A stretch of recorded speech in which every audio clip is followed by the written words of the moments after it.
Mga basurang nagkalat sa pamosong Kalye Crisologo ikinadismaya ng Vegan Tourism Office. Ang detalye sa ulat ni Ivy Hernando.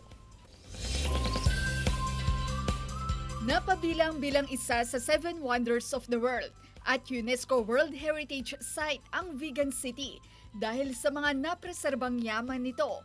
Binibisita ang lugar upang masaksihan ang mga estruktura at kagamitang parte ng kasaysayan. Kung ang mga turista, bit-bit ang magandang alaala, iniiwan naman nila ang maraming basura. Gaya na lamang ng mga pinagkainang ito na basta nalang iniwan sa pamosong Kalye Crisologo. Kakalungkot talagang isipin din ng mga ibang turista, hindi naman natin nila lahat.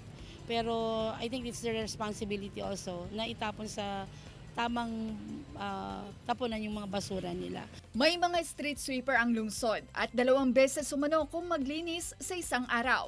Pero sa kabila nito, may mga basura pa rin halos isiksik pa sa pintuan ng century-old houses. Uwan pag ibalangan da, ibulsada or ibagda, ta ano mapanitili laing ti kapintasan ti kain kadalusan iti Kalye Crisologo. Asking also the help, assistance ng ating mga establishment along Kalye Crisologo na sana ay rin po natin maging responsable rin po tayo na tignan po yung mga basura na kakalat dun sa labas ng ating mga establishment.